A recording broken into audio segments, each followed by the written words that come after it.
जैसा कि कल 1 to 5 का TR3 री एग्जाम का आंसर की आयोग ने अपने वेबसाइट पे डाल दिया। तमाम विद्यार्थियों ने अपना आंसर मैच कर लिया है, जिससे लगभग 5 से 6 क्वेश्चन जो है उस पर यह विवाद उत्पन्न हो गया है कि इस प्रश्न का उत्तर जो है वो बीपीएससी ने गलत दिया है। तो जो ऑब्जेक्शन है वो ऑब्जेक्शन आप 2 से 5 सितंबर के बीच में कर सकते हैं। वो ऑब्जेक्शन आपको करना चाहिए क्योंकि संभव है कि उसमें आंसर बीपीएससी चेंज करेगी। हालांकि और भी बहुत कुछ क्वेश्चन दिखा रहे थे लोग जिसमें कि कह रहे हैं कि ये भी बदलेगा क्या, लेकिन बहुत सारा नहीं बदलेगा। मैं 5 क्वेश्चन को आपको स्पष्ट तौर पर बताना चाहता हूँ ऑथेंटिकेशन के साथ और सोर्स के साथ कि आप उस पर अगर दावा करते हैं तो आपका वो सही हो जाएगा और उसमें 5 से 6 नंबर आपके इंक्रीज हो जाएंगे अगर आपने वो आंसर्स लगाए हैं। तो जिस तरीके से मैं बात करूंगा कि कौन कौन से क्वेश्चन है किस तरह, तो वीडियो को पूरा सुनिएगा। मैं सोर्स की भी बात करूंगा कि आप सोर्स उठा करके देखिए तो वहां से आपका वो आंसर जो है सो आपको सही दिखेगा। अब मतलब बीपीएससी ने जो बताया है वो गलत दिखेगा और आप जो लगाए हैं वो आंसर आपका सही दिखेगा, या वो क्या आंसर होगा वो मैं आपको बताऊंगा। तो चलिए, सबसे पहले तो एक क्वेश्चन है कि अब देखिए सब लोग का अलग अलग सेट मिला था, तो हर क्वेश्चन लोगों के अलग अलग ग्रुप मतलब उनके नंबर पे रहा होगा, इसलिए मैं नंबर पे नहीं जाऊंगा। मैं सीधे क्वेश्चन बताता हूं, उसका आंसर बताऊंगा और आप आपका जो भी सेट होगा उसमें आप उस क्वेश्चन को देख सकते हो और अपना आंसर को देख सकते हो। जैसे कि एक क्वेश्चन था, कांग्रेस समाजवादी पार्टी की स्थापना कब हुई थी? तो कांग्रेस समाजवादी पार्टी की स्थापना कब हुई थी?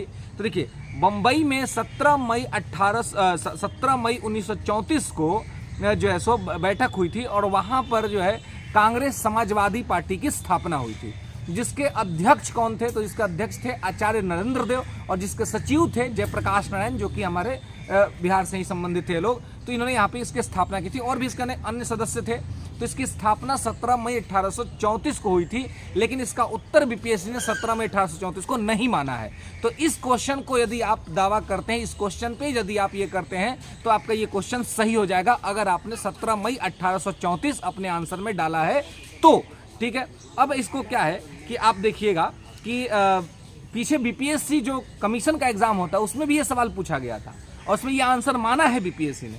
इसके अलावा आप एनसीईआरटी की बुक्स को उठाइएगा, एससीईआरटी की बुक्स को उठाइएगा तो वहां पर भी ये फैक्ट्स आपको मिल जाएंगे। अदर कॉम्पिटिटिव बुक्स भी आप पढ़िएगा तो 17 मई 1934 या बिहार स्पेशल की किताबें भी पढ़िएगा तो वहां पे आपको डेट्स आपको मिल जाएंगे। तो ये आपने लगाया है तो ये आपका सही उत्तर है। ठीक है, और बीपीएससी ने इसको उलट दिया हुआ है तो ये आपका सही हो जाएगा। इसके अलावा एक क्वेश्चन ये भी है कि बिहार की सबसे पुरानी परियोजना कौन सी है? बिहार की सबसे पुरानी परियोजना, तो इसमें बीपीएससी ने आंसर माना है दामोदर घाटी परियोजना को। दामोदर घाटी परियोजना एक बहुउद्देशीय परियोजना है, लेकिन बिहार के संदर्भ में चूंकि प्रश्न पूछा गया है तो दामोदर घाटी परियोजना इसका उत्तर नहीं होगा। इसका उत्तर होगा सोन नदी घाटी परियोजना, जो कि डेहरी से स्टार्ट हुआ था 1873-74 में। अंग्रेजी शासनकाल में ही वो परियोजना शुरू हुई थी जब बिहार बंगाल का हिस्सा हुआ करता था। और क्वेश्चन में स्पष्ट तौर पे पूछा गया है कि बिहार की परियोजना का नाम। एनसीईआरटी भी उठाइएगा, एससीईआरटी भी उठाइएगा तो बिहार के संबंध में अगर आप पढ़िएगा तो सोन नदी घाटी परियोजना बिहार की सबसे प्राचीन परियोजना है। तो ये क्वेश्चन भी आपका डेफिनेटली सही होगा अगर आप इस पे क्लेम करते हैं तो। इसमें कहीं कोई विवाद नहीं। सोन नदी घाटी परियोजना बिहार की सबसे प्राचीन परियोजना है, इसमें कहीं कोई दो राय नहीं है।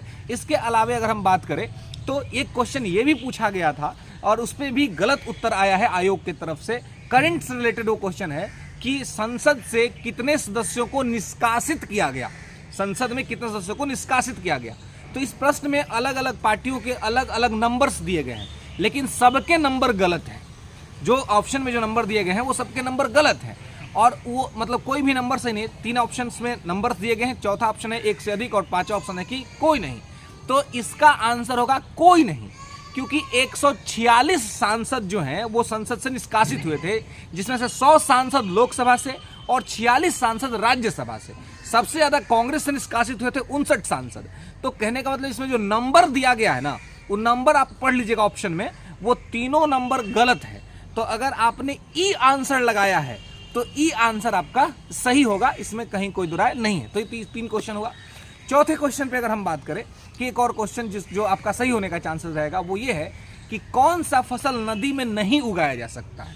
ये पूछा गया कौन सा फसल नदी में नहीं उगा सकता। ऑप्शन है, आई थिंक जहां तक मैं रिकॉल कर पा रहा हूं, सिंघाड़ा है ऑप्शन में, आपका मखाना है ऑप्शन के अंदर में, और कमल है ऑप्शन के अंदर में। तो कौन सा नदी में नहीं उगाया जा सकता है? ठीक है, तो इसका आंसर जो है वो बेसिकली आयोग ने क्या माना है, तो एक से अधिक माना है।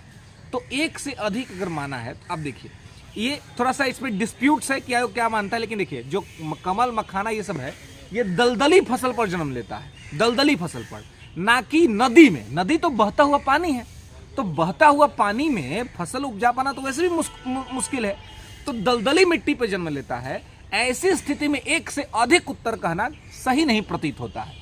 तो इसलिए इसका राइट आंसर जो होना चाहिए वो राइट आंसर ई होना चाहिए, इनमें से कोई नहीं, है ना। क्योंकि नदी में आप कौन सा फसल देखते हैं, नदी में तो नहीं हो सकता है ना, क्योंकि तो चलने वाले ये है।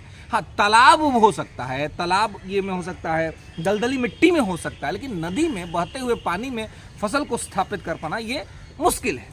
ठीक है, एक क्वेश्चन रीजनिंग का है, एक रीजनिंग का क्वेश्चन है, आप उसको देखिएगा। उस क्वेश्चन में NM करके क्वेश्चन पूछा गया है, उसमें बीपीएससी ने आंसर माना है M को, लेकिन वहां पर डिस्प्यूट क्या है?